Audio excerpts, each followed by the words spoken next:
गहरे जंगल के बीचों बीच एक पुराना परित्यक्त हवेली खड़ा था। हवेली में वर्षों से कोई नहीं गया था, लेकिन गांव के लोग इसे भूतिया हवेली कहकर डरते थे। एक दिन अर्जुन नाम का एक युवा लड़का, जो रोमांचक रहस्यों को खोजने का शौकीन था, अपने दोस्तों के साथ हवेली के अंदर जाने का फैसला करता है।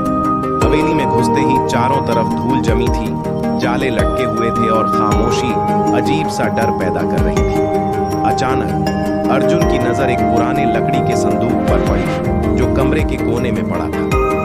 यह संदूक धूल से ढका था, लेकिन उस पर कुछ अजीब से चिन्ह खुदे हुए थे। अर्जुन ने जैसे ही संदूक को छुआ, हवेली की खिड़कियां जोर से हिलने लगीं और एक ठंडी हवा चलने लगी। उसके दोस्त डर कर पीछे हट गए, लेकिन अर्जुन ने हिम्मत करके संदूक को खोलने का फैसला किया। जैसे ही उसने संदूक का ढक्कन उठाया, एक चमकदार रोशनी कमरे में फैल गई और संदूक के अंदर कुछ रहस्यमयी कागजात और एक पुराना नक्शा रखा हुआ मिला। नक्शा किसी छुपे हुए खजाने की ओर इशारा कर रहा था। अर्जुन और उसके दोस्त नक्शे की मदद से खजाने की खोज करने निकल पड़े, लेकिन जैसे ही उन्होंने हवेली से बाहर कदम रखा, एक रहस्यमयी आवाज गूंज उठी। तुमने मेरे रहस्य को जगाया है, अब तुम इसे पूरा किए बिना नहीं जा सकते।